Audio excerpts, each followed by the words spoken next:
Muniz Ferreira, bem-vindo ao Roteirices. Vamos falar hoje sobre OTAN, ou seria o fim da OTAN, dessa nova desordem global, mundial, que a gente está vivenciando, um momento único na história, talvez. E antes da gente começar a falar, eu vou pedir para você fazer uma breve apresentação sua. Bom, muito boa noite, Carlos Alberto. Muito boa noite a todos, todas e todos que nos acompanham aqui nessa conversa. Meu nome é Muniz Ferreira, eu sou professor titular de História Contemporânea do Departamento de História e Relações Internacionais da Universidade Federal Rural do Rio de Janeiro. Venho desempenhando a minha atividade docente já há algumas décadas.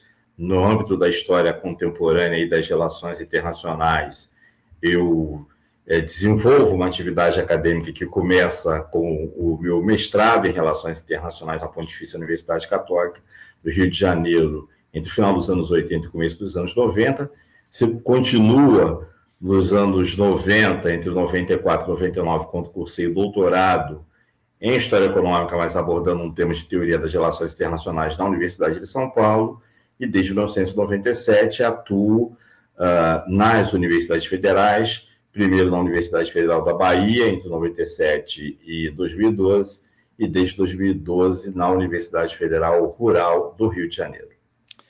Muito bem. A gente vai falar sobre a OTAN, mas antes eu vou passar aqui o trecho de um breve documentário aqui da própria OTAN, que está no canal deles no YouTube, que dá uma ideia geral, que é um bom gancho para a gente começar essa conversa aqui. Muniz, vamos lá. Ele está em inglês, para quem está só no podcast, mas depois dos trechos eu vou fazer a tradução para o português. Vamos lá.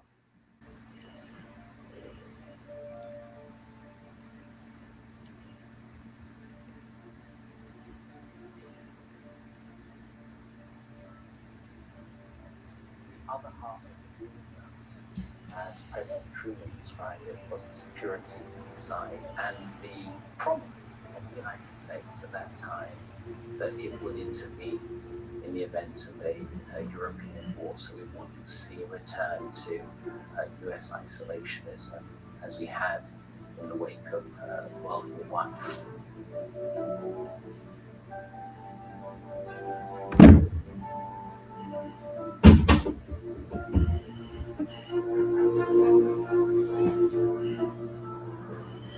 The treaty we are signing here today is evidence of the path they will follow. It is the will of the people of the world for freedom and for peace. It was extraordinarily important, the creation of the alliance, and has been since then, because it's the only organization that offers hope that peace can become a real possibility, not just regionally, but more far-reaching than that.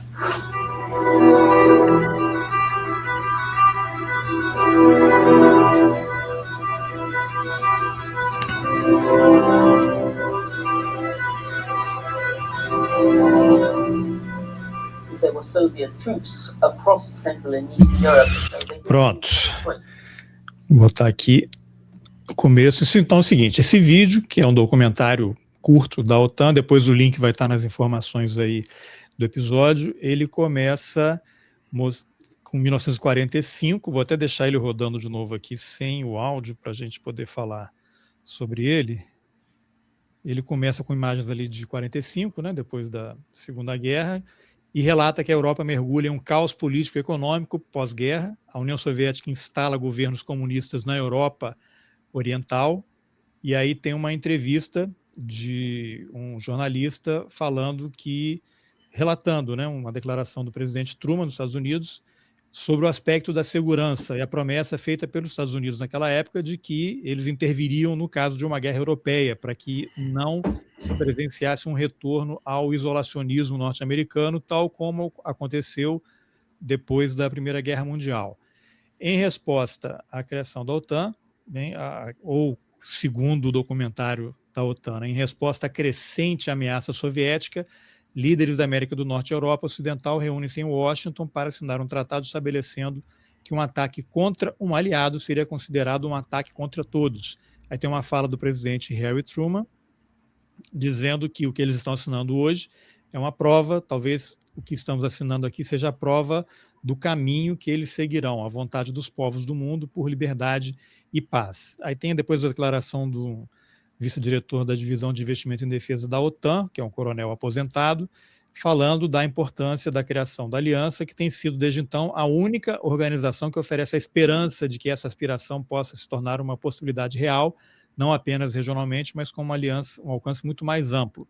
E aí depois ele entra num momento da ampliação, né? Fala que os países do Bloco Oriental, liderados pela União Soviética, são forçados, né, segundo eles, a assinar um tratado separado conhecido como Pacto de Varsóvia, que seria uma resposta à OTAN, e depois segue a história, o Muro de Berlim, essas coisas todas. Então, diante dessas imagens aqui, interessante que tem imagens históricas, né, Muniz? Então eu vou te pedir para usar como gancho esse momento inicial aqui desse vídeo, do surgimento da OTAN, para falar como é que surge a OTAN, que contexto era esse, que essa organização, os países do Ocidente, né, chamado Ocidente, acham que é importante se unir contra eventuais ataques. Eu já ouvi relatos de que a OTAN, talvez seja até isso mesmo, né? Ela foi criada contra a União Soviética, então União Soviética. E queria que você falasse um pouquinho quando ela surgiu, quantos países faziam parte, como é que foi o crescimento dessa organização e que os americanos, acho que de fato controlam, tanto financeiramente quanto politicamente, e utiliza essa organização para ter bases espalhadas em toda a Europa. Ok. Bom, o primeiro aspecto que eu acho que é importante destacar é que a organização da OTAN é o resultado direto do fim da política de alianças que se estabeleceu durante a Segunda Guerra Mundial entre os aliados ocidentais e a União Soviética. Certo? Essa política de alianças ela foi evidentemente decisiva no triunfo, né, dessa aliança contra as forças do eixo durante a Segunda Guerra Mundial. Mas, uma vez terminada a Segunda Guerra Mundial, começaram a surgir determinados atritos, diferenças, que conduziriam aquilo que ficou conhecido como Guerra Fria, que vai eclodir a partir dos anos de 1947 para 1948, em consequência da adoção por vários países da Europa Ocidental da política de reconstrução proposta pelos Estados Unidos, que era o Plano Marshall, certo? Que a União Soviética interpretou como uma tentativa de colonização econômica da Europa, certo? Ao mesmo tempo, algumas alianças locais que haviam se estabelecido durante o período de ocupação alemã nos países da Europa Centro-Oriental, elas se decompuseram também. Esses países, em sua maioria, foram libertados pela ação direta do exército soviético, mas em alguns casos, os próprios movimentos locais de resistência antifascista conseguiram derrotar as forças do eixo, como foi o caso da Albânia, como foi o caso da Iugoslávia, como foi o caso da Grécia, certo? Então, em 1947, 1948, essa política de alianças ela já havia conhecido um processo de deterioração muito grande, né? Em 1948, o ex-primeiro-ministro britânico Winston Churchill vai aos Estados Unidos e profere um discurso no qual ele diz que uma cortina de ferro havia caído sobre metade da Europa. Ele estava se referindo aos governos que eram apoiados pela União Soviética, né? E também se referia à ocupação soviética de uma parcela do território alemão, assim como também outras potências ocidentais, como Estados Unidos, Inglaterra e França, ocupavam outras partes daquele território da Alemanha que foi, né, o inimigo da Segunda Guerra Mundial e que havia sido derrotado, certo? Também no ano de 1947, o governo Truman começa a implementar uma política que é a política de contenção do comunismo, essa política que ela é proposta por um artigo escrito pelo então embaixador dos Estados Unidos em Moscou, George Kennan, que publica um artigo do New York Times, que ele assina com o pseudônimo de X, ou X, no qual ele fala que a União Soviética é um país que, pela natureza do seu sistema político e da sua ideologia, tinha tendências expansionistas, totalitárias, que ameaçavam os interesses dos Estados Unidos e da civilização ocidental e que, portanto, era necessária uma política de contenção.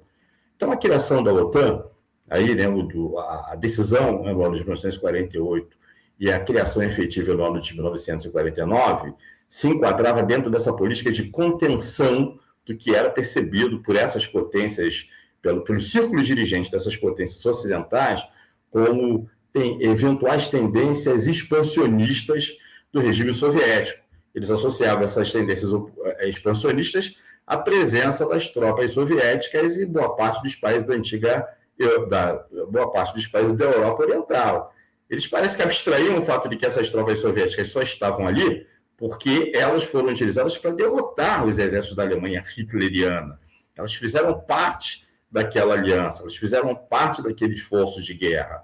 E agora estavam ali como parte de uma estratégia soviética de tentar evitar que o país retroagisse a uma situação de isolamento a que foi submetida depois da Revolução de Outubro de 1917, política que ficou conhecida, né, no mundo da época e posteriormente na literatura histórica com a política de cordão sanitário em português, não? Cordão sanitaire em francês, que é uma política de isolamento da União Soviética e de utilização do território dos países circunvizinhos à União Soviética como base para a agressão. Vamos lembrar que o ataque da União Soviética, da Alemanha hitleriana à União Soviética em julho de 1941, na Operação Barbarossa, se deu a partir da Polônia, e que do esforço de guerra da Alemanha hitleriana contra a União Soviética participaram países como Hungria, Romênia, Bulgária, certo? Então, o que a União Soviética fazia depois de ter, com seus exércitos, libertado a maior parte desses países da ocupação alemã, era procurar garantir que nos governos desses países, que à frente desses países houvessem governos que fossem, pelo menos, amigos da União Soviética, simpáticos da União Soviética. Tanto é que, até 1948, não havia um esforço da União Soviética no sentido de impor que esses países tivessem um regime socialista do tipo da União Soviética, né? Isso vai acontecer como consequência dessa deterioração. Então, a partir de 1949, a gente tem o estabelecimento da OTAN, que a princípio tinha apenas 12 países membros, né? Dos quais os principais eram, sem sombra de dúvida, os Estados Unidos, a Inglaterra e a França, né? Essas grandes potências. E os objetivos da OTAN foram enunciados naquela época por um de seus dirigentes militares que diziam: o objetivo da OTAN é manter os Estados Unidos na Europa, a União Soviética fora e a Alemanha embaixo, né? Então, era impedir que a Alemanha se reerguesse e voltasse a ser uma ameaça militar, né, na Europa, impedir que a União Soviética avançasse em direção à Europa Ocidental e preservar a presença estadunidense, certo? Então, a OTAN ela é montada dessa forma, à luz desses objetivos, certo? E ela vai se constituir, digamos assim, no braço armado, na força militar das potências ocidentais, na sua confrontação multifacética, porém não bélica, com a União Soviética, naquele período que foi conhecido como o período da Guerra Fria. Ela se pretendia, ela era apresentada como um dispositivo de defesa dos países ocidentais contra uma eventual ameaça representada pela União Soviética. O que está acontecendo agora, depois da Segunda Guerra Mundial, é outra coisa. Existe um sistema bipolar, existe um sistema de equilíbrio bipolar de poder. Então, há limites. Houve, inclusive, na Conferência de Potsdam, realizada já na Alemanha ocupada no ano de 1945, uma divisão da Europa em áreas de influência. Então, se admitia que a União Soviética exercesse a influência sobre os países que eram fronteiriços, que eram circunvizinhos, para que não acontecesse de novo a política do cordão sanitário, né? Era uma forma de impedir que isso voltasse a acontecer. Isso. Mas ela se dá agora em novos marcos, que são os marcos de uma política de divisão da Europa e também, por conseguinte, divisão do mundo em áreas de influência, na qual se reconhecia, assim, a legitimidade do exercício da influência soviética dentro de determinados limites. Tá, daria para dizer que a invasão da Ucrânia está nesse raciocínio, né? Lógico, da Rússia atual, de impedir, olha, daqui vocês não passam. Não, é diferente. Totalmente diferente, porque não é mais um sistema bipolar que existe no mundo. O que existe é uma outra coisa. Existe o argumento dos russos era que não entrem na OTAN, porque se entrar na OTAN vai ter uma base aqui na nossa porta. Sim. Mas aí tem outra coisa, né? É um cenário completamente diferente. A Rússia de hoje não é mais a União Soviética. É uma Rússia Apesar do Putin ter vontade. Não, ele se inspira muito mais, Carlos, na experiência da Rússia imperial, da Rússia czarista, certo? Que era uma grande potência territorial e militar, que também fazia parte do condomínio de poder que se estabeleceu na Europa depois das guerras napoleônicas em 1815. Eram 5 grandes potências naquela época, né? O Reino Unido, a França restaurada, a França depois da derrota de Napoleão e da restauração borbônica, a Prússia, a Áustria e a própria Rússia, certo? Então, assim, fazia parte da concepção que vigorava no sistema internacional daquela época, que era compartilhada por aquelas grandes potências, a ideia da necessidade da manutenção do equilíbrio de poder e da adoção de um sistema de segurança coletiva. Isso vigorou no sistema de poder que vigorou, né, que existiu na Europa depois das guerras napoleônicas até a Primeira Guerra Mundial. É claro que no meio do caminho ele foi sofrendo uma série de abalos. A simples formação das 2 alianças que se confrontaram nos campos de batalha da Primeira Guerra Mundial, a chamada Tríplice Aliança, formada pela Alemanha, pela Áustria e pela Itália inicialmente, depois pela Turquia, e a Tríplice Entente, né, formada pela Inglaterra, a França e a Rússia, né, alianças que foram sendo construídas depois da Guerra Franco-Prussiana de 1870 a 1871, né, que a França perde fragorosamente para a Prússia, que vira a Alemanha, já era, né, uma manifestação da decomposição daquele sistema de poder internacional.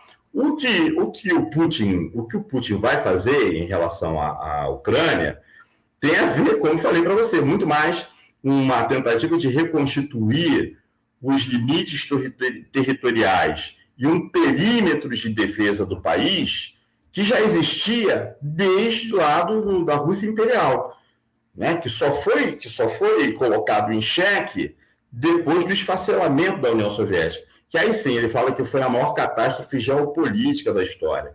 Ele não diz que foi a maior catástrofe política, ideológica, não. Ele fala que foi a maior catástrofe geopolítica porque foi quando, pela primeira vez, provocou um esfacelamento desse, digamos assim, desse marco, dessa estrutura político-territorial que remonta pelo menos até o século XVI, né? Quando o Tsar Ivan, né? Ele unificou. Ele foi o primeiro czar de todas as Rússias, né? Então, desde o século XVI, você tinha mais ou menos esse desenho territorial que foi sendo ampliado com as conquistas territoriais que o Império Russo realizou nas suas guerras contra o Império Otomano, inclusive um dos territórios incorporados nessas guerras, na guerra de 1853 e 1856, foi justamente a Crimeia.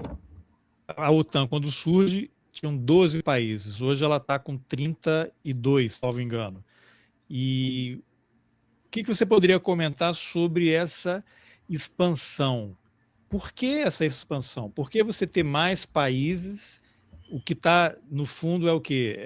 Essa eterna ameaça soviética, da Rússia, um medo de serem atacados. O que explica essa permanente expansão da OTAN? Se eu for falar expressamente o que eu penso, isso pode ser... Você vai perder o seu réu primário. Exatamente. Eu prefiro colocar alguns elementos para que o nosso público, Carlos Alberto, né, aqueles que acompanham aqui a nossa transmissão, eles possam também, ele possa chegar às suas próprias conclusões. Então, vamos recuperar aqui. A OTAN é criada para conter a ameaça soviética. A União Soviética deixa de existir no ano de 1991 e, após o fim da União Soviética, a OTAN inicia um processo de expansão em direção ao território do que um dia foi a União Soviética. Ela já vai, apesar de que, no ano de 1990, durante as cerimônias de comemoração da reunificação alemã, o primeiro-ministro da então União Soviética, Mikhail Gorbachev, se reúne com o então secretário de Estado dos Estados Unidos, James Baker, e ele faz uma promessa formal de que a OTAN não se expandiria em direção ao leste nem uma polegada de terra. Em 1994, a OTAN já começou incorporando a Polônia, depois a Hungria, depois a República Tcheca, né? Foi avançando cada vez mais. A partir de 2001 já vai incorporar, se não me engano, a Estônia, a Lituânia, já começa a incorporar, inclusive, antigas repúblicas que pertenceram à antiga União Soviética. Então, veja só, uma organização militar criada para conter o perigo soviético se expande exponencialmente após o desaparecimento da União Soviética. Tendo prometido que não o faria.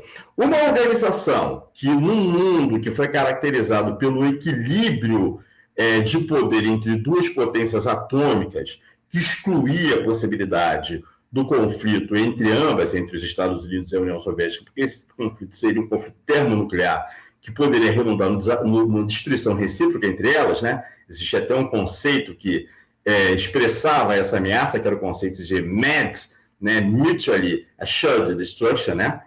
Que em inglês forma a palavra MAD, que é maluco, né?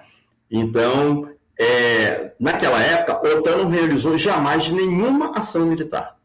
Depois do desaparecimento da União Soviética, ela realizou ação militar na Iugoslávia, no Afeganistão, no Iraque, na Somália, né? E, se não estou enganado, também na Líbia, né? Então, olha só a situação.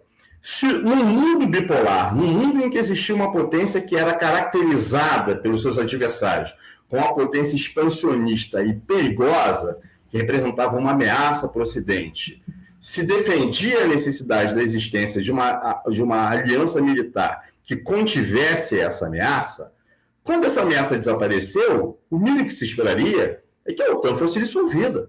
Perdeu o seu objetivo original. Exatamente. Ou que ela se transformasse numa outra coisa.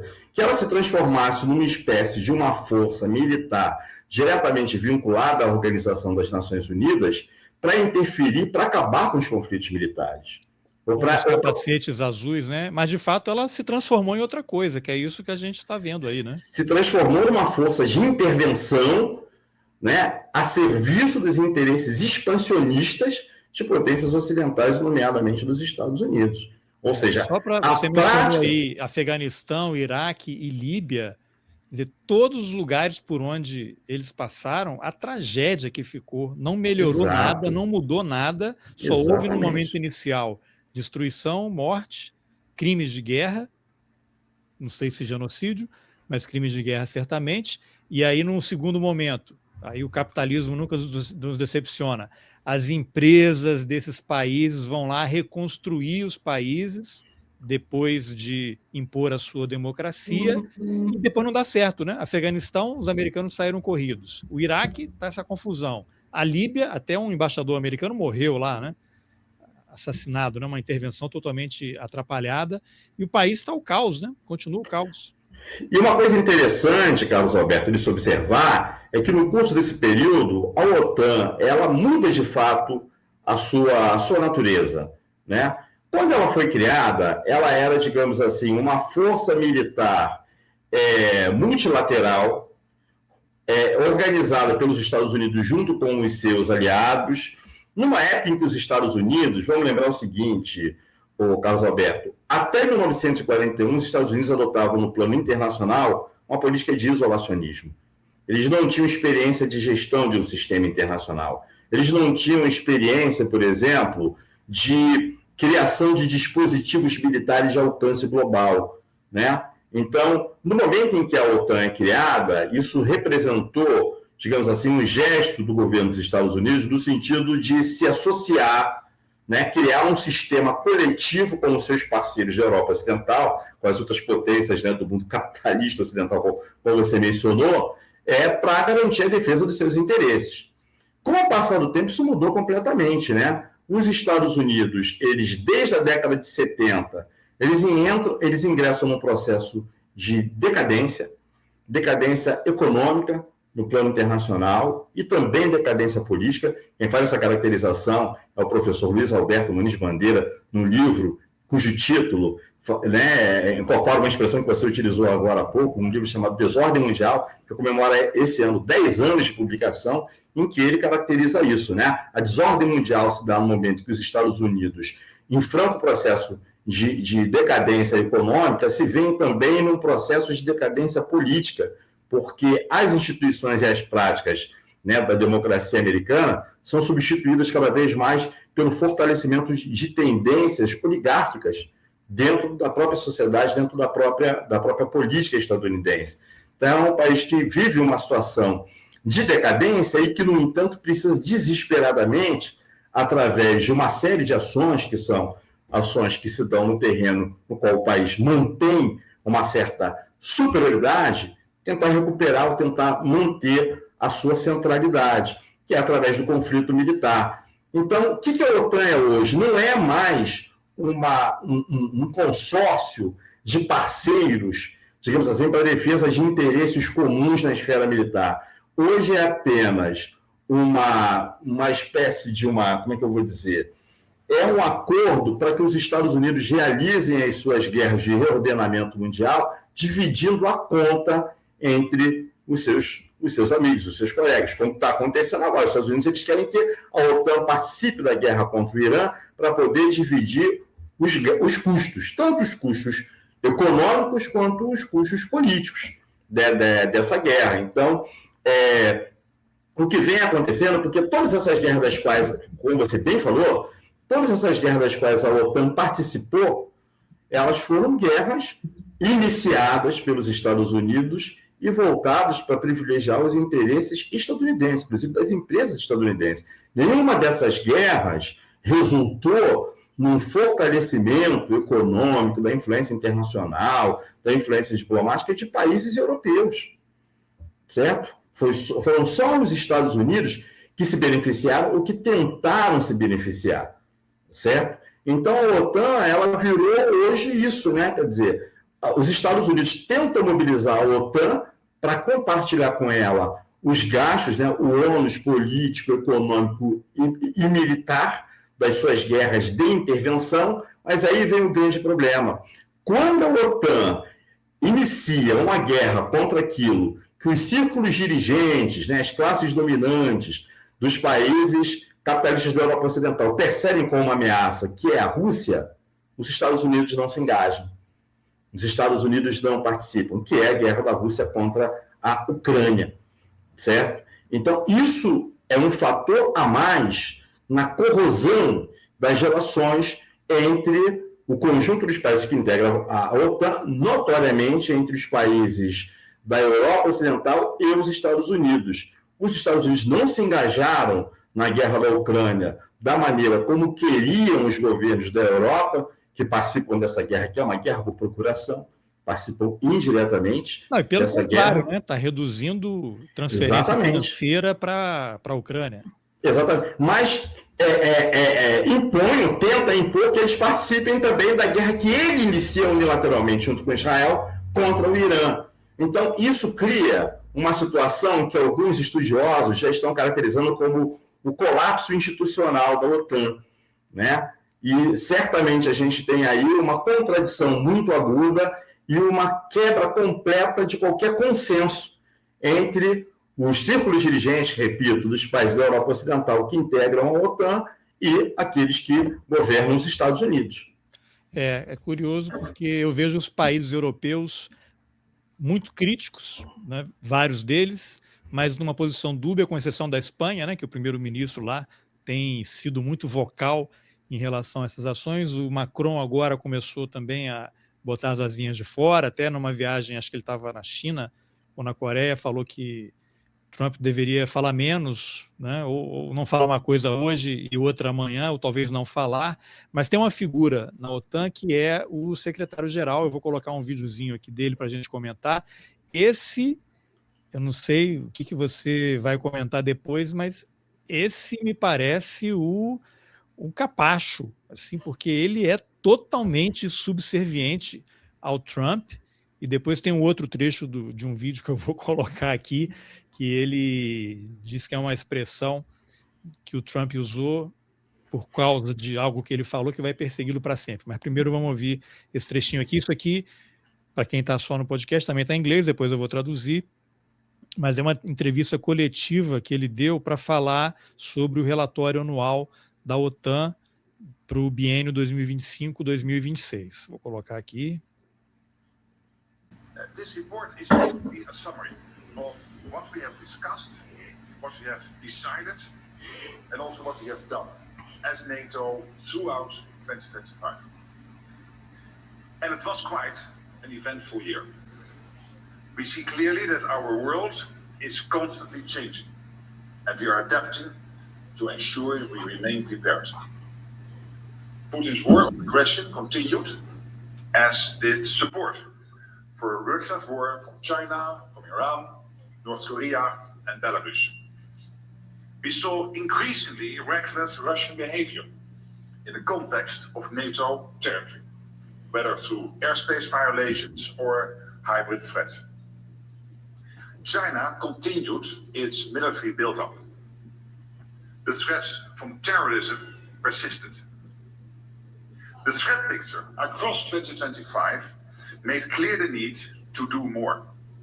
And throughout the year, NATO continued to come together to ensure that we are ready and able to respond to any threat across all domains, both now and in the future. Pronto, vou deixar rolando aqui, mas sem o áudio, porque o trechinho que eu queria mostrar era esse. Então ele falou basicamente o seguinte, que ao longo de 2025 foi um ano bastante movimentado e que ele disse ter visto claramente que o nosso mundo está em constante mudança e estamos nos adaptando para garantir que permaneçamos preparados. A guerra de agressão de Putin, olha aí, a Rússia sempre no alvo, prosseguiu, assim como o apoio à guerra da Rússia por parte da China, do Irã, e da Coreia do Norte e da Bielorrússia. Observamos um comportamento russo cada vez mais imprudente no contexto do território da OTAN, seja por meio de violações do espaço aéreo ou de ameaças híbridas. A China continuou seu fortalecimento militar. A ameaça do terrorismo persistiu. O panorama de ameaças ao longo de 2025 deixou clara a necessidade de fazermos mais. Durante o ano, a OTAN continuou a manter-se unida para garantir que tenhamos a capacidade de responder a qualquer ameaça em todos os domínios, tanto agora quanto no futuro. Bom, diante disso, eu pergunto e coloco. Bom, a Rússia continua ali como alvo, né, como inimigo, mas ele puxou a China, Irã e Coreia do Norte. Depois tem um outro vídeo dele que eu vou colocar, ele dizendo que apoia o Trump em tudo que ele está fazendo, e eu não sei, a situação deve estar tensa nas reuniões da OTAN, porque ele está falando uma coisa e os presidentes dos países membros da OTAN europeus estão falando outra. E essa guerra na Rússia, esse ataque, essa guerra de Israel e dos Estados Unidos contra o Irã, pelo que eu tenho lido aqui, a gente percebe que tem informações. Desde que a Rússia está passando informações para o Irã, a China também está ajudando o Irã, que está mandando, não sei se armamento, mas informações de inteligência. O Irã comprou da China uma espécie de modelos de tanques, né, coisas infláveis para enganar os drones e os satélites. Aí o que acontece? Estados Unidos e Israel jogam um drone ou um míssil de 200 milhões de dólares e vão ficando sem munição e atingiram um balão de festa praticamente. Mas eu queria te ouvir sobre essa fala do secretário-geral da OTAN. Eu acho que ele está numa realidade paralela. Mas isso está na essência da OTAN, né? Ele está fiel à essência da OTAN. E os países estão, de certa forma, divergindo porque ninguém quer entrar em guerra iniciada pelos outros em que não houve uma provocação. Uma coisa que me chama muita atenção, me surpreende muito, é o fato de que esse cidadão, Mark Rutte, ele é o principal dirigente civil da OTAN. Né? A OTAN ela tem um comandante militar, que é sempre estadunidense, e tem um secretário-geral, que é sempre um europeu e um civil europeu. Esse secretário-geral, ele cumpre geralmente as funções de um chefe de Estado, né? Funções, inclusive, que se dão muito mais na esfera diplomática, do diálogo. Esse tipo de linguagem, falando de ameaças, e quando você fala de ameaças à frente de uma organização militar, você está, de certa forma, estabelecendo aí uma perspectiva de enfrentamento militar, entendeu? Dito por uma pessoa que deveria ser justamente o que faz o contrário, que apela ao diálogo, à diplomacia. Toda palavra tem a sua leitura. Exatamente. Então, isso por si só já é um sintoma assim, assustador, certo? E, além disso, né, a fala dele, como você bem disse, vai na contramão das várias manifestações de desacordo, das várias manifestações de falta de consenso sobre a condução das operações militares dos Estados Unidos nesse momento, ali na região do Oriente Médio e da Ásia Central. Veja só, você falou aí, né, do Macron. A França tem uma tradição de relações problemáticas com a OTAN.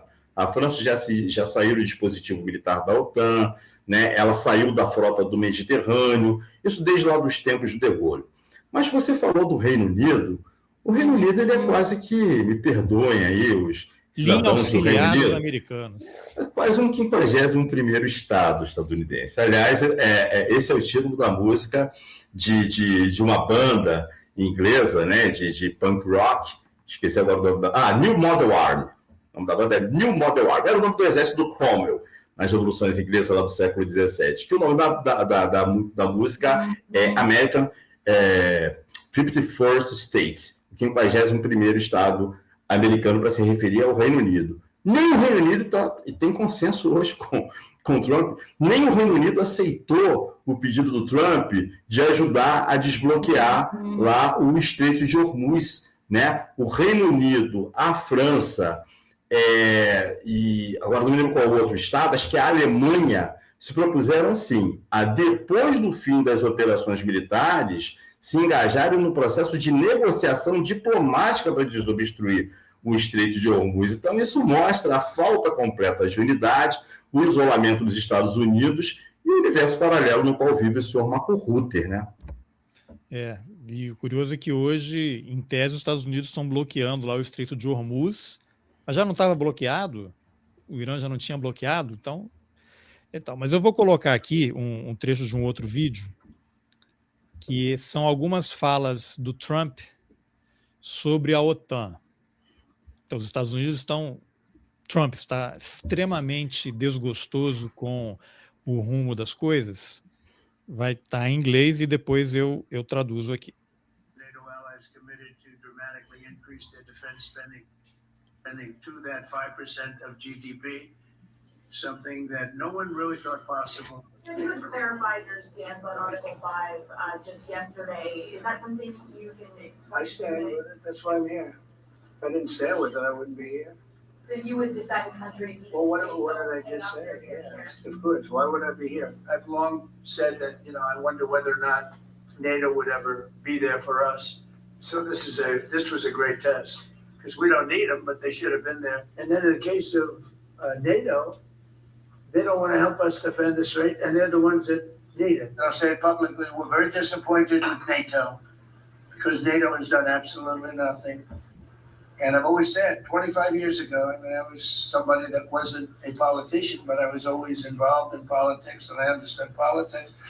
I said 25 years ago that NATO's a paper tiger, but more importantly, that we'll come to their rescue, but they will never come to ours. But I think a tremendous mistake was when NATO just wasn't there.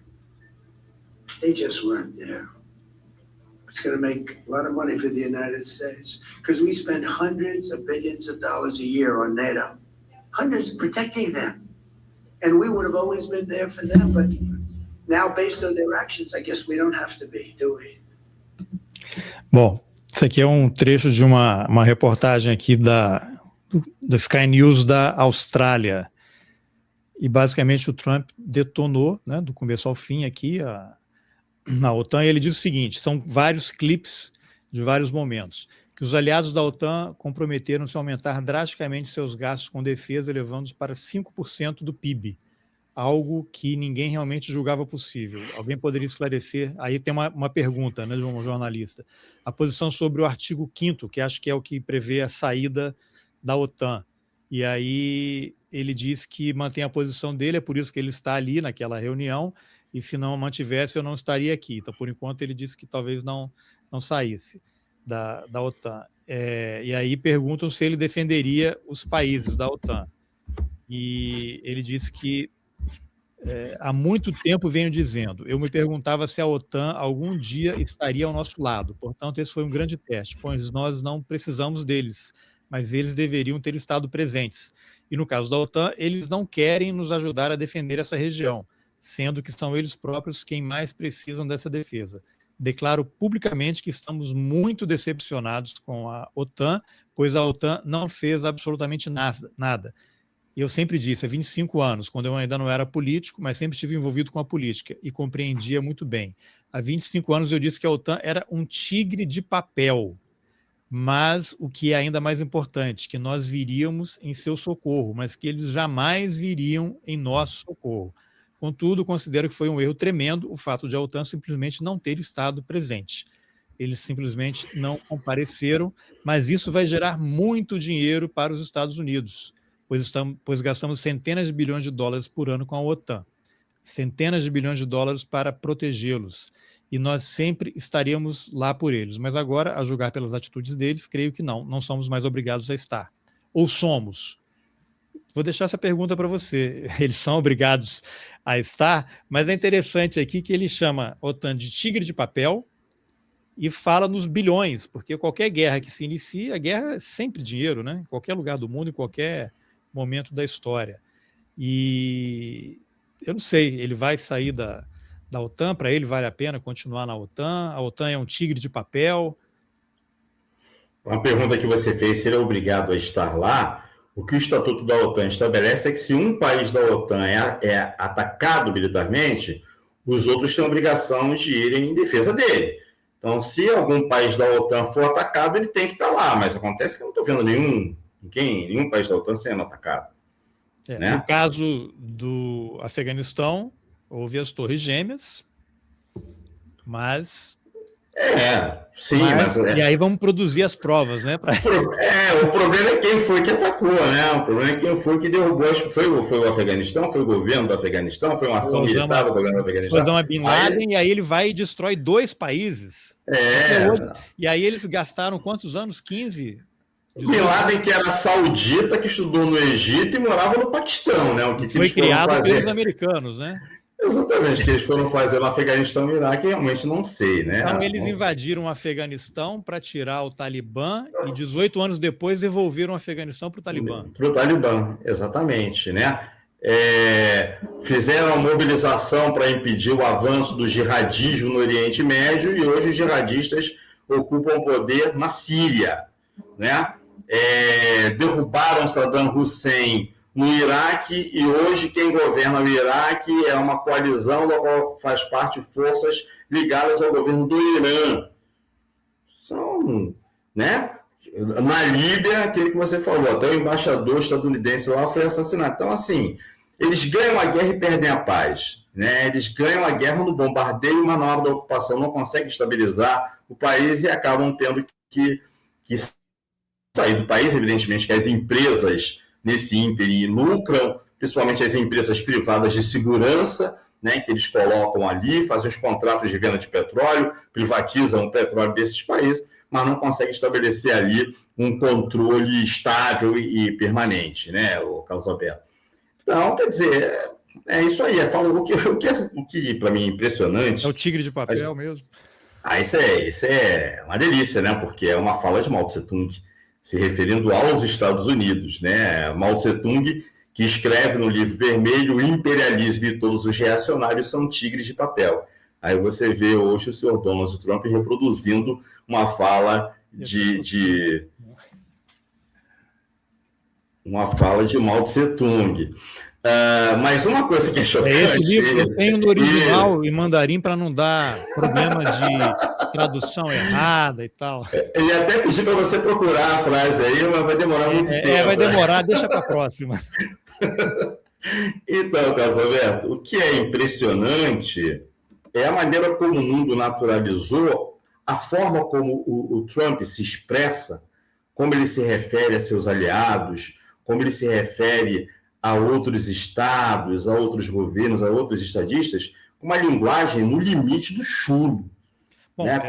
esses últimos tweets dele aí, xingando o Irã e praise be Allah, e agora batendo no Papa, né?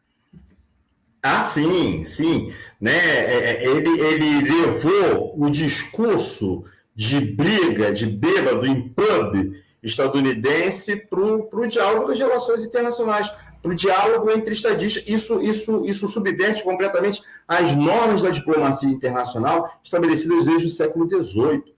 Você tem um léxico próprio da diplomacia internacional, né? Um léxico que ele é orientado pela preocupação de não gerar atritos desnecessários, de não desrespeitar outros estados e outros governos, de manter uma relação na qual você possa dialogar. Porque se você ofende, se você ataca, se você desqualifica, você inviabiliza um diálogo que seja mutuamente respeitoso, que seja mutuamente proveitoso, entendeu? E na relação, por exemplo, com seu adversário, nunca numa guerra, nem na época do nazismo, né, um chefe de Estado se dirigia a outro com o qual ele se encontrava em guerra, ameaçando matar seus líderes. Então, nós vamos matar vocês. Isso não só viola esse protocolo, mas também é o seguinte: se você mata os chefes de Estado de um Estado, você vai negociar a paz com quem? Você vai fazer acordo com quem? Né? E ele e Israel estão matando todo mundo, né? E exatamente. Relatos que eu vejo de analistas também é que toda vez que você elimina um nível de comando, a tendência é que a camada inferior, que vai obrigatoriamente assumir, há um grande risco dela ser muito mais radical e muito menos disposta a negociar. Inclusive porque o que está acontecendo é tanto Israel quanto os Estados Unidos estão atacando no meio da negociação. Os caras estão lá reunidos e vem um ataque, matam os negociadores, tentam assassinar os negociadores. Então você vai confiar como? Exatamente, você mata os negociadores, entendeu? Então você acaba com o espaço da diplomacia. Isso só faz sentido se você tem uma política de guerra eterna, de guerra permanente. Isso se você ler a Hannah Arendt, a pensadora liberal teuto-americana, ela identifica no nazismo, né? Ela vai dizer, se você pega os documentos diplomáticos, né, do Terceiro Reich, você vê que ali, né, existe uma orientação, uma norma segundo a qual a guerra deve acontecer e na inevitabilidade do estabelecimento de acordos de paz, esses acordos têm que sempre conter um dispositivo que permita a retomada futura das operações militares. Isso é a negação completa, por exemplo, do Tratado da Paz Perpétua de Immanuel Kant, que está na base do direito internacional contemporâneo. O que Kant diz no Tratado da Paz Perpétua é exatamente o oposto. Ele diz: nenhum acordo internacional pode ser considerado válido se ele contiver um dispositivo que possibilite a retomada das operações militares. Então, o que a gente está vendo hoje aí é uma subversão completa de toda uma tradição de diplomacia internacional, uma subversão completa das normas do direito internacional estabelecidos desde o século XVIII. E quem está à frente disso não é um Estado bastardo, não é um Estado renegado, não é um Estado pária, como diziam, né, os teóricos estadunidenses. É a maior potência militar do planeta. Eu vou colocar aqui um outro trechinho do Trump, para a gente comentar aqui. Ele estava no Fórum Econômico Mundial, também é um trecho mais curto esse, em inglês, e depois eu traduzo ele falando sobre a Groenlândia. So we want a piece of ice for world protection, and they won't give it. We've never asked for anything else, and we could have kept that piece of land, and we didn't. So they have a choice. You can say yes, and we will be very appreciative, or you can say no, and we will remember. Bom, ele basicamente diz: queremos um pedaço de gelo para a proteção mundial. E eles não cedem. a Dinamarca, né, que não cede, nunca pedimos nada além disso. E poderíamos ter ficado com aquele pedaço de terra, mas não fizemos. Acho que ele está fazendo uma referência à Segunda Guerra. Portanto, eles têm uma escolha. Podem dizer sim, e ficaremos muito gratos, e ficaremos, ou podem dizer não, nesse caso, nós nos lembraremos, se eles disserem não. Então, ele continua com isso em mente, né? Há pouco tempo, inclusive, o Twitter da Casa Branca, ou dele, publicou um mapa da grande América do Norte, que inclui ali Groenlândia, várias outras regiões. Mas o que a gente pode, dentro desse raciocínio que você estava fazendo, avaliar disso? Um presidente da maior potência militar e a maior economia do mundo está ameaçando os seus colegas da OTAN. E vamos lembrar uma coisa, essas ambições estadunidenses em relação à Groenlândia, elas são muito antigas, certo? No começo do século XX, já existia uma tendência nos Estados Unidos no sentido de anexar a Groenlândia ao seu território. Foi preciso, inclusive, que o governo da Dinamarca realizasse uma longa e tortuosa negociação diplomática e fizesse expedições científicas que mostrassem que a Groenlândia está ligada ao território dinamarquês, né?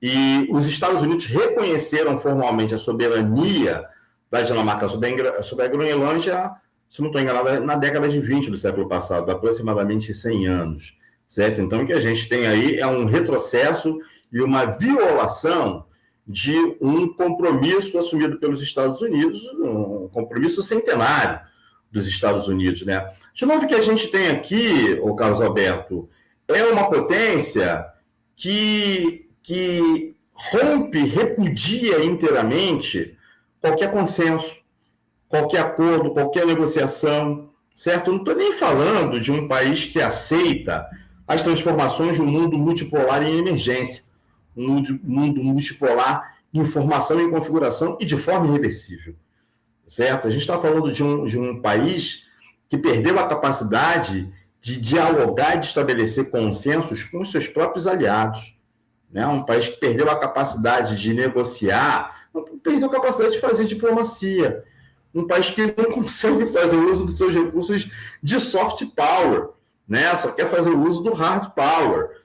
Obviamente que todos os governos estadunidenses, né, eles sempre utilizaram um soft power para a relação com os seus aliados mais próximos e com as potências que podiam criar algum tipo de embaraço numa confrontação militar, e usaram hard power contra países menores, né, contra esses estados que eles chamavam de bastardos, de párias, né? Foi o caso recente aí do Afeganistão, do Iraque, que você recuperou aqui, certo?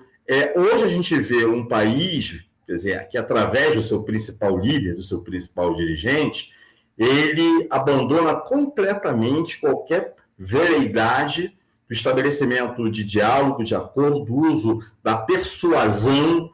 E, portanto, se ele quer continuar sendo a potência número 1 do mundo em transformação, como falou ali o Mark Rutte, certo?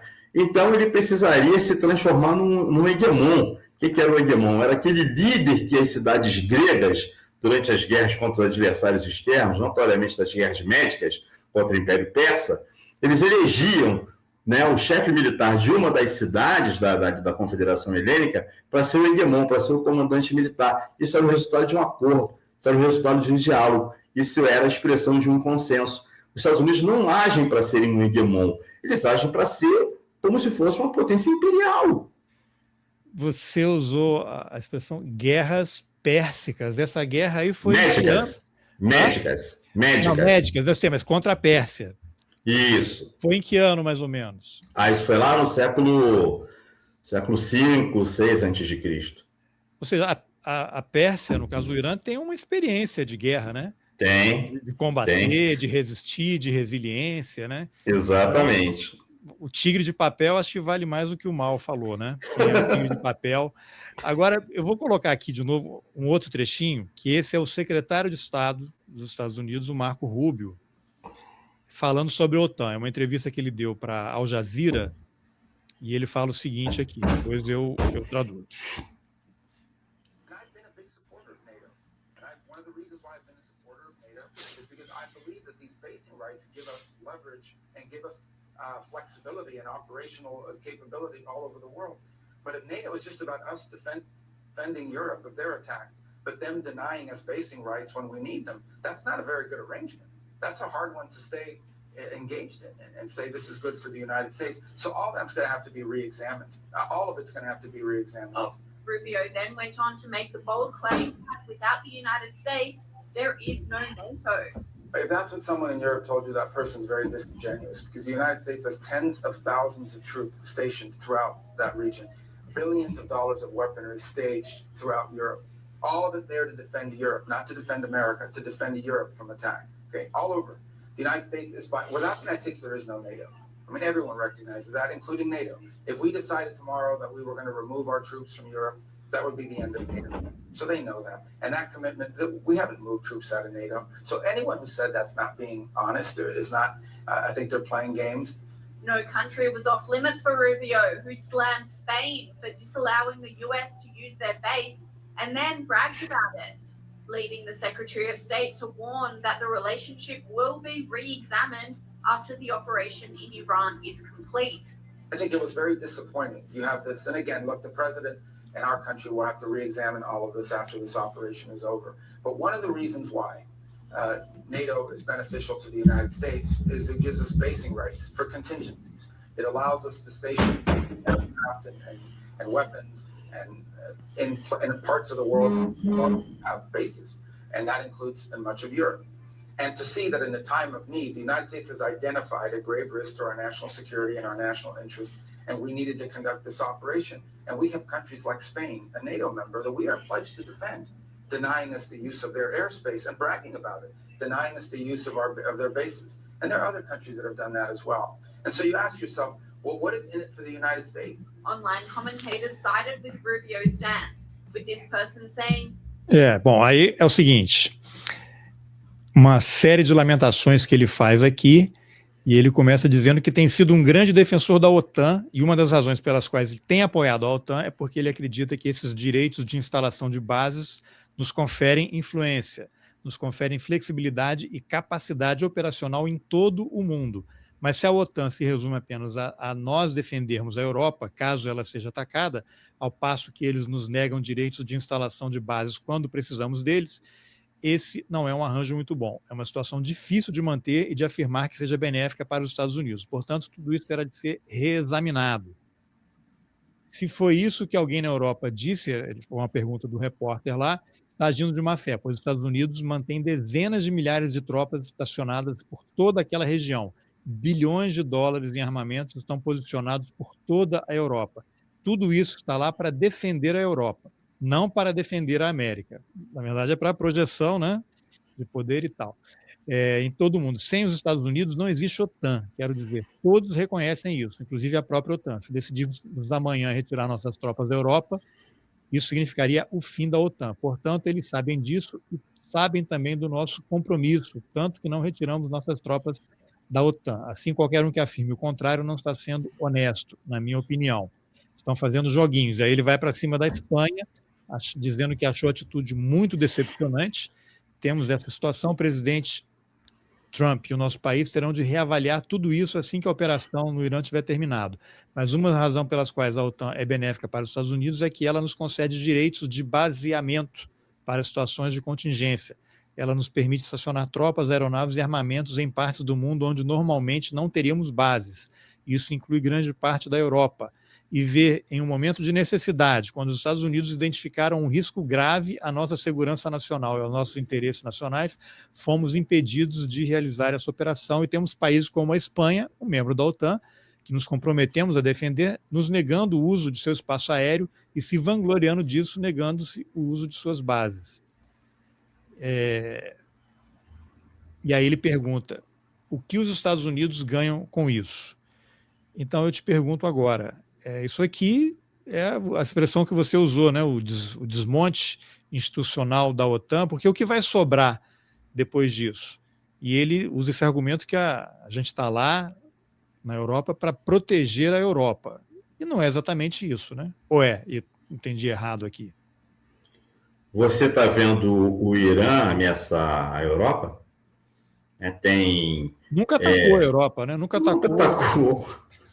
Desde a época das guerras médicas, né? A última vez que o Irã atacou a Europa foi na época das guerras médicas entre o ano 500 e o ano 448 a.C., né? Naquela época não existia a OTAN, né? Existia aí a Liga do Peloponeso, né? Aquelas federações formadas pelas cidades gregas. Então, essa fala aí não faz o menor sentido. Antes da guerra, mesmo antes da guerra do começo dessa guerra da Rússia contra a Ucrânia, né, que foi com 2022, o Carlos Alberto, me lembro que você me chamou para vir aqui. A primeira conversa. Isso, você não tinha também nenhum ataque da União Soviética ou da Rússia pós-soviética contra nenhum país da Europa Ocidental. Aliás, muitas vezes na história em que as tropas russas do antigo Império Czarista atuaram na Europa Ocidental foi a pedido dos governos da Europa para sufocar as rebeliões e os levantes do ano de 1848, da chamada Primavera dos Povos, em que os exércitos russos atuaram como uma espécie de gendarme a serviço das aristocracias europeias, principalmente no âmbito ali do antigo Império Austro-Húngaro. Então, assim, você não tem esse histórico, né? Quem ameaça a Europa? Né? Quem ameaça a Europa? A Rússia ameaça a Europa? Né? Como é que essa ameaça se materializa? O Irã, porque alguns anos atrás, os Estados Unidos tentaram reativar o chamado Programa Guerra nas Estrelas, ou IDF, né? Iniciativa de Defesa Estratégica, que originalmente foi feito contra a União Soviética. O objetivo do IDF era realizar um ataque nuclear contra a União Soviética antes que ela pudesse retaliar. Né? Lá no governo Reagan, né? Lá no governo Reagan, através de um sistema de satélites que poderiam ser equipados com mísseis, uma maluquice, né? Mas que teve, enfim, ajudou a desenvolver certas tecnologias, enfim, mas não vamos entrar nesse... Ajudou alguém a ganhar dinheiro, né? Isso, mas poucas pessoas a ganharem muito dinheiro, certo? Quando alguns anos atrás se tentou ressuscitar esse programa, o governo russo, né, falou, peraí, como é que é isso? Vocês vão fazer esse negócio? Vão voltar com essa maluquice? Aí o governo dos Estados Unidos falou assim, não podem ficar tranquilo que a ameaça agora não são vocês, não, é o Irã. Então, é uma tônica também do funcionamento desse tipo de organização militar, que a gente já sabe hoje, Carlos Alberto, que não tem caráter defensivo nenhum, que o caráter é agressivo, é intervencionista, é expansionista, entendeu? Ficar procurando inimigo, ficar substituindo o inimigo por outro para poder justificar a sua sobrevivência, a sua existência, né? Eu sinto saudade da época em que um liberal que trabalhava para o Departamento de Estado dos Estados Unidos, o Francis Fukuyama, disse que a história tinha acabado, que não haveriam mais rupturas, exatamente fim da história e o último homem, que agora o mundo, a humanidade seguiria, né, pacificamente, né, os caminhos criados pela economia de mercado e pela democracia liberal, que não teria mais conflito, né? Essa utopia, esse sonho liberalóide, entendeu? Que não durou uma década, né? Que poucos anos depois, um outro grande teórico estadunidense, que foi Samuel Huntington, já escreve Choque de Civilizações para dizer, aqueles conflitos da Guerra Fria não vão se repetir, agora a gente vai ter outro tipo de conflito, que é o conflito baseado na diferença entre as civilizações. Certo? Então, assim, você fica buscando novos paradigmas de conflito, novos motivos para fazer guerra, novos motivos para fazer intervenção. E a essa obra, os teóricos, os ideólogos, os estrategistas, principalmente dos Estados Unidos, vêm se dedicando com muito afinco ao longo das últimas décadas. E quando você não tem o motivo, você inventa. Como o Iraque tinha arma química, que o Irã... Tem um vídeo que eu usei num episódio anterior, assim, que é o Netanyahu, desde há 30 anos, vários vídeos, ele dizendo que o Irã está há semanas de ter uma arma nuclear. Há semanas. Exatamente. Há 30 anos ele vem dizendo que o Irã está há semanas de ter uma arma nuclear. quando o programa nuclear iraniano ele é monitorado pela Agência Internacional de Energia Atômica nos termos de um acordo que o Irã firmou na época do governo Obama e que Trump, na época, foi contra. Entendeu? E sobre as armas nucleares que estão em Israel, ninguém fala, né? Ninguém. Israel, né, sequer nega que possui armas atômicas, sequer nega, entendeu? E não há nenhum problema em relação a isso, há uma completa naturalização. Esse é um dos problemas, né, Carlos Alberto, que eu colocava, né? A opinião pública internacional, a imprensa internacional, os meios diplomáticos internacionais, eles naturalizam coisas que não podem ser naturalizadas e coisas que ajudam a colocar combustível nessa política de guerra, de intervenção, de conflitos, que não se sabe onde vai parar, né?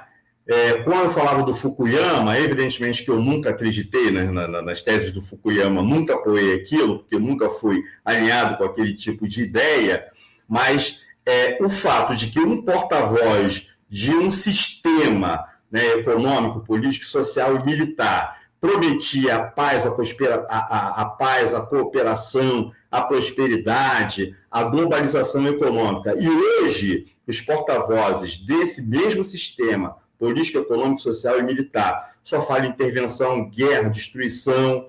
É sintomático. É sintomático do que esse sistema significa e em que estágio do seu desenvolvimento ele se encontra. Eu vou colocar aqui rapidinho, já que eu mencionei, um vídeo aqui da Al Jazeera, em que ela reúne 33 anos de Benjamin Netanyahu alertando sobre as armas nucleares do Irã. You've probably heard this line before.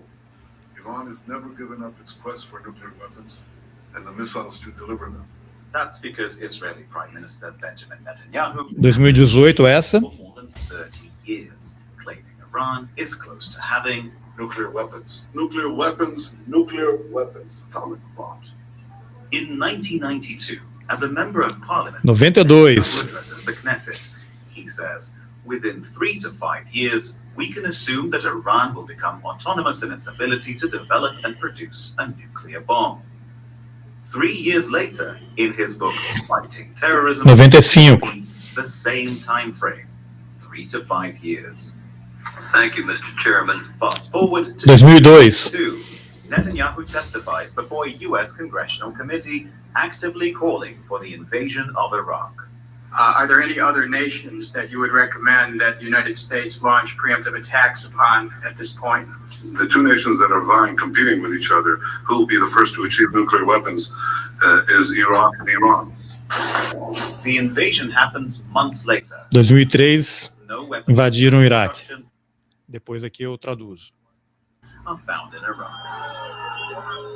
This is a fragment of a 2009 U.S. State Department 2009. released by WikiLeaks. Netanyahu tells members of Congress that Iran is 1 or 2 years away from being capable of developing nuclear weapons. It's 2012. 2012, na ONU. Holding up his infamous cartoon bomb at the UN General Assembly.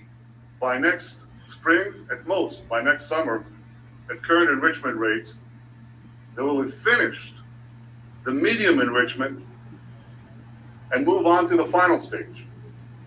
From there, it's only a few months, possibly a few weeks, before they get enough enriched uranium for the first bomb. And now, 2 years after Netanyahu's first so-called imminent warning, Israel attacks Iran.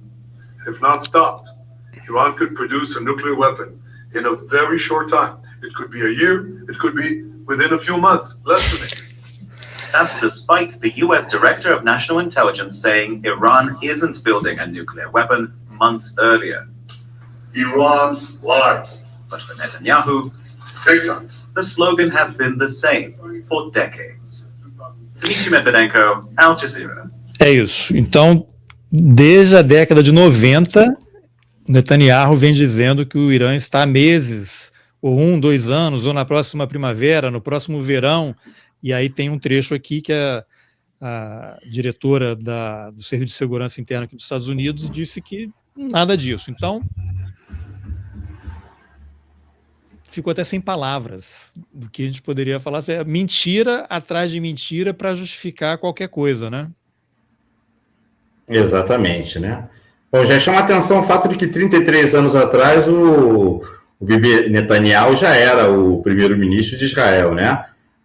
Para os governos ocidentais que falam que tem que haver sempre alternância de poder, que ninguém pode ficar muito tempo exercendo poder porque isso configura a ditadura, parece que essa norma só se aplica quando eles não gostam do governo, né?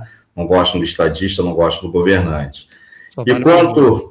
E quanto a essas afirmativas, né, é impressionante. Isso parece até alguns líderes de seitas apocalípticas que preveem o fim do mundo, marcam a data para o fim do mundo, o mundo não acaba, eles marcam outra data e continuam com a mesma autoridade de antes, com a mesma credibilidade de antes, né? Me lembra um pouco Agora, isso. o curioso é que, apesar disso tudo, e aí a gente está caminhando para o final aqui, que eu já estou te segurando aqui há muito tempo, de novo, o seu amigo Mark Rutte, holandês, secretário-geral da OTAN, ele teve recentemente nos Estados Unidos, deu uma entrevista, se encontrou com Trump e deu uma entrevista para a CNN. Aí o jornalista pergunta para ele se o mundo hoje está mais seguro do que antes da guerra contra o Irã. E aqui está a resposta dele. Is the world safer today than it was before the war was started? Absolutely, because, and this is thanks to President Trump's leadership, degrading his capabilities is really very important for your and my safety here in the US, in Europe, in the Middle East. Olha, o cinismo, ele falou o seguinte, o jornalista pergunta se está mais seguro agora ou antes, ele fala, com certeza, isso se deve à liderança do presidente Trump. A degradação dessas capacidades é realmente muito importante para a sua segurança e a minha aqui nos Estados Unidos, na Europa e no Oriente Médio. É uma subserviência impressionante. Aí eu finalizo com esse outro trecho aqui, que é o mesmo jornalista perguntando se ameaçar eliminar 90 milhões de pessoas, como o Trump ameaçou, né, de acabar com uma civilização, o que isso significa? Aí a resposta dele mais cínica também. When President Trump threatened to kill the entire Iranian civilization, did that bother you at all as a diplomat? Well, you know, what I always say when it comes to what leaders are saying, I'm not commenting on everything. What I want you to know is that I support the president, and I know large parts of Europe too, when it comes to taking out the capacity of Iran to export chaos to the region, to Europe, to the whole world. They are one of the main enablers of the war effort, breaking with drones. It is an existential threat to Israel if they would get this capability. It's great to try to negotiate it away, but we also always knew that with North Korea it took too long, and then North Korea had its end of the year, and then you cannot negotiate any longer, and they have the power. Então o jornalista pergunta se ele não se incomoda como diplomata, né, do presidente ameaçar acabar com uma civilização, e ele diz que não vou comentar, né, a declaração de um outro líder, mas eu quero que saibam que eu apoio o presidente, e sei que grande parte de vocês também no que diz respeito a neutralizar a capacidade do Irã de exportar o caos para a região. Hoje quem eu vejo exportando o caos são os Estados Unidos, né? Não sei se minha avaliação está um pouco equivocada, e aí eu tinha falado que era para acabar, mas na verdade é esse aqui, e aí eu vou pedir um comentário final seu. É o próprio Mark Rutte, sou um grande fã do Mark Rutte, porque teve uma história que o Trump falou acho que foi no Fórum Econômico Mundial, de que na Europa chamam ele de daddy, de papai, né? E aí eu não sabia o que era, então aqui apareceu o vídeo Call Me Daddy, é o Trump e o Mark Rutte numa reunião da OTAN, e depois tem um trecho em que a jornalista pergunta sobre essa expressão para ele.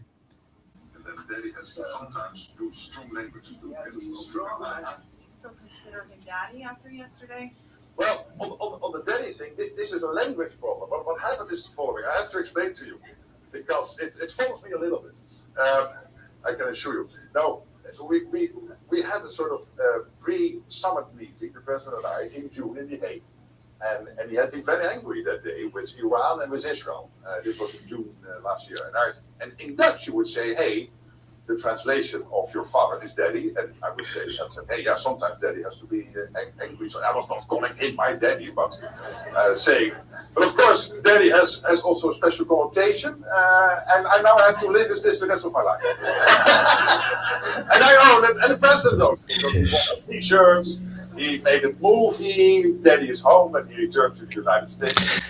Bom, então é ele numa reunião com o Trump falando, não, às vezes o papai, né, tem que usar uma linguagem forte. Depois o Trump tirou uma onda dizendo, na Europa me chamam de daddy, de papai. E aí a repórter, depois da visita dele aqui ao Trump, perguntou se ele ainda considera o Trump o papai, né? Aí ele vai e explica, né, que a tradução do holandês para o inglês de pai é daddy, e aí ele acha que agora ele vai ter que viver para sempre com essa frase, né?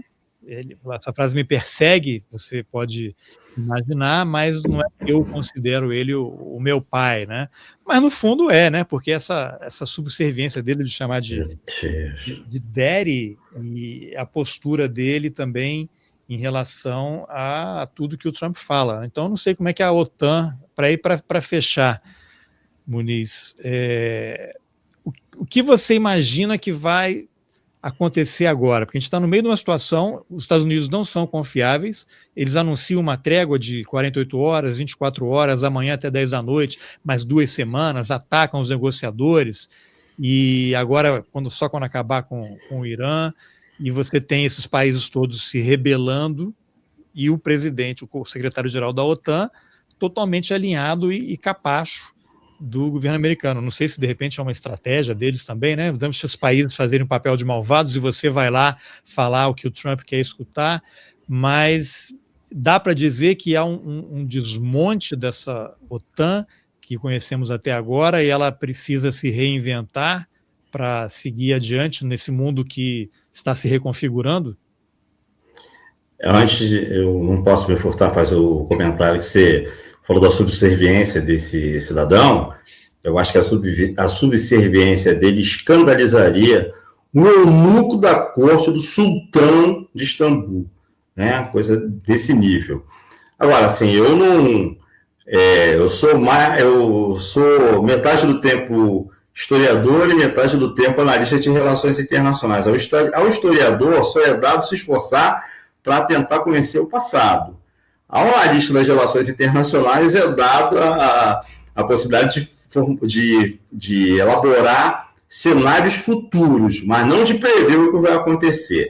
Principalmente quando a gente tem atores tão erráticos, né, como um Donald Trump, etc. e tal. Mas tem uma coisa que está acontecendo, Carlos Alberto, eu acho que a ocorrência simultânea desses dois conflitos, o conflito lá da Ucrânia com a Rússia e esse agora, já os Estados Unidos contra o Irã, eu poderia fazer aqui uma longa digressão sobre um tema que, se um dia você me chamar para falar aqui, que é sobre a conotação geopolítica. A conotação geopolítica disso. Por que não é fortuito o fato deles acontecer nessas regiões do mundo?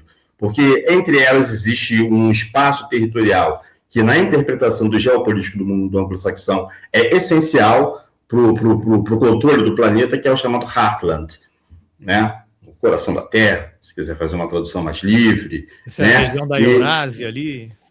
No centro da Eurásia, né? E no entorno do Heartland a gente tem o Ringland, né? Segundo a caracterização do Nicholas Spikeman. Mas sobre isso, se você me chamar um outro dia, eu venho aqui e abordo isso com mais profundidade. Mas o que eu quero falar, o que eu vou falar agora, e saindo completamente do âmbito da geopolítica para pensar no âmbito da conjuntura, né, do desenvolvimento conjuntural desses processos, é o fato de que a ocorrência simultânea desses dois conflitos evidencia as profundas diferenças hoje de projeto, de avaliação, de prioridades que existem entre os Estados Unidos e seus aliados europeus, né? Se para os aliados europeus, né, a prioridade é conter uma suposta ameaça russa em relação à Europa continental, para os Estados Unidos, a prioridade é dar continuidade ao seu processo de reordenamento geopolítico do mundo, que tem seu eixo central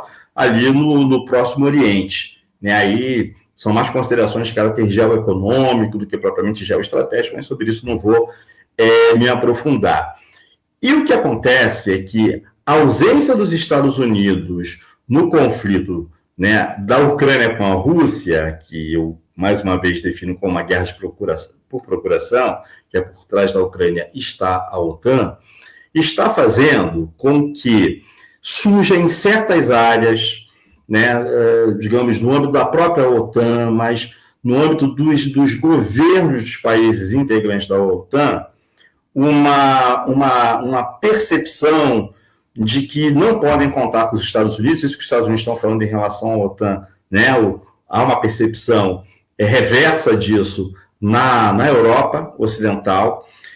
A participação desses governos europeus e, sobretudo, dos comandos militares europeus, junto com os comandos ucranianos na guerra com a Rússia, criou uma esfera de convergência, de acordos, de cooperação, de transferência de tecnologia militar, que pode futuramente se encontrar na base da retomada de um projeto que já foi elaborado anteriormente, de criação de um sistema europeu de defesa e de inteligência sem a participação dos Estados Unidos. Quando se formou a União Europeia, no ano de 1992, essa questão foi colocada em discussão, essa questão foi colocada na mesa. Ela só não avançou devido à intervenção direta do governo dos Estados Unidos, do presidente Clinton, né, juntamente com o Reino Unido. O Reino Unido que sempre se colocou na posição do grande representante dos Estados Unidos dentro da União Europeia, quando fazia parte, e dentro da OTAN. Então, esse projeto de criação de um sistema europeu de defesa, né, próprio, um sistema continental de defesa sem os Estados Unidos, ele foi discutido naquela ocasião e ele foi desarticulado devido a essa ação. E hoje, né, por aquilo que eu tenho lido, já existem movimentos no sentido de retomar esse debate, de retomar essa discussão. Então, pode ser, se isso for adiante, que a gente esteja realmente caminhando em direção ao fim da OTAN da maneira como a gente entende hoje, ou uma repactuação completa do funcionamento da OTAN, coisa que eu acho muito difícil com o atual governo dos Estados Unidos. Um outro governo, né, com uma outra perspectiva. Um organismo só europeu, talvez? Sim, seria isso. Se enquadraria nos marcos disso aí, de um organismo dessa natureza, certo? Então, isso eu incapaz de prever o futuro, né, de dar um prognóstico mais preciso, eu chamaria atenção para que as pessoas observassem esse movimento que acontece hoje dentro do continente europeu. Muito bem. Então, Muniz, já fica aqui o convite para a gente fazer esse outro episódio aí da Heartland e da Eurásia. Obrigado muito aí pelo seu tempo e pelas análises ferinas sobre esses eventos todos aqui, tá bom? Um grande abraço. Obrigado mais uma vez, um forte abraço. Até a próxima. Espero que você tenha gostado da entrevista com o Muniz Ferreira e que compartilhe o episódio com seus contatos e nas suas redes. Se você acha importante o projeto do Roteirices, considere a possibilidade de apoiar financeiramente com qualquer valor pela chave Pix carlosalbertojr1569@gmail.com. Tem gente colaborando com 1, 5, 10 reais, o valor que você puder. Eu te peço também para, além de seguir e curtir o canal no YouTube e o podcast no seu tocador preferido, dar uma boa nota, porque isso ajuda muito a levar esse conteúdo para mais gente. Obrigado pela companhia e até o próximo Roteirices.